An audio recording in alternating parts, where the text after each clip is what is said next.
estimated that less than 1% of all human trafficking victims worldwide are ever identified.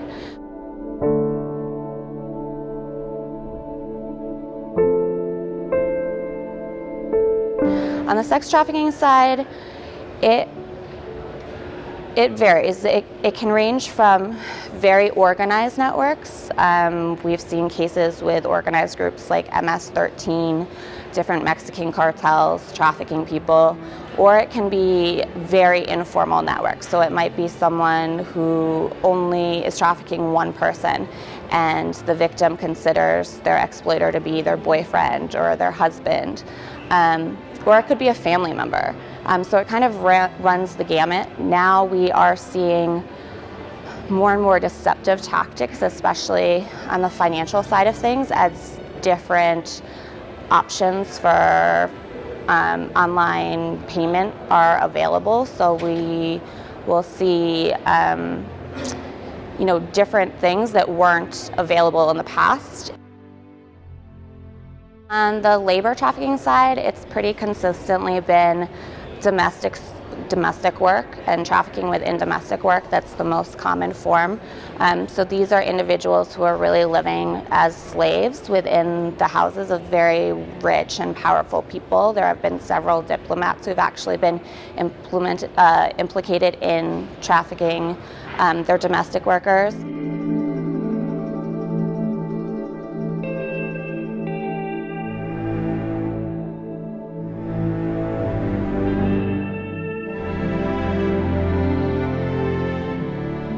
A lot of times runaway and homeless youth are really vulnerable to this because they don't have a lot of other options or economic options.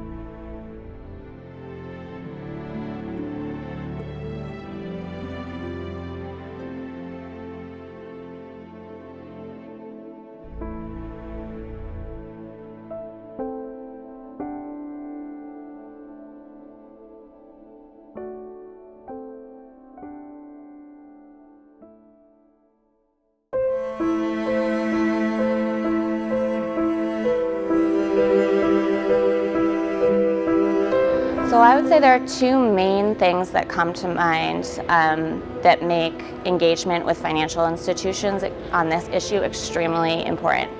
One is that at the end of the day, human traffickers are motivated by greed. They're very motivated by making money. So being able to target their profits and shut down their networks is extremely important, and financial institutions are in a very unique place where they're able to do that.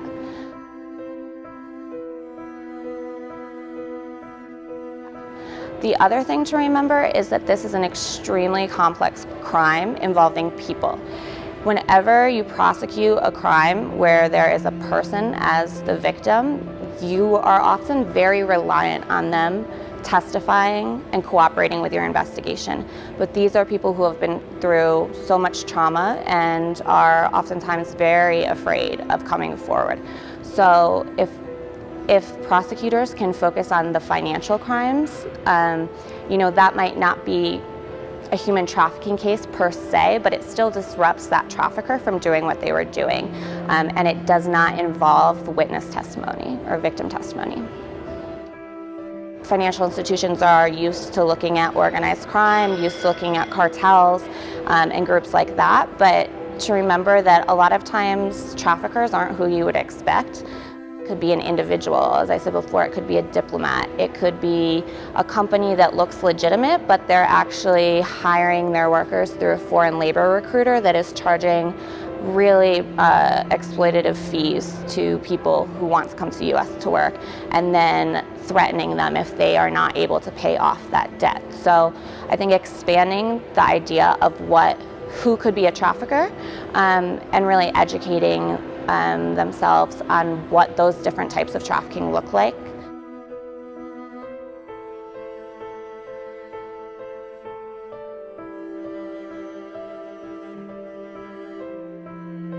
When you start to do that, you start to see how these networks operate. The red flags start to become very obvious.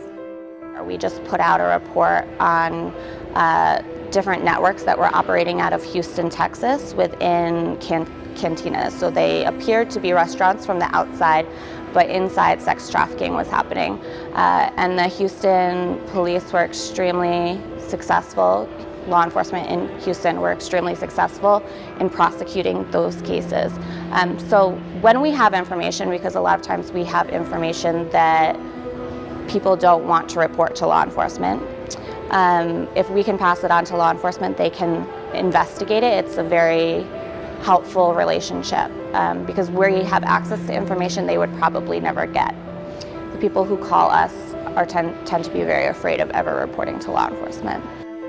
One thing to remember is that everyone in the financial sector, everyone in the anti-money laundering community is equipped to identify human trafficking.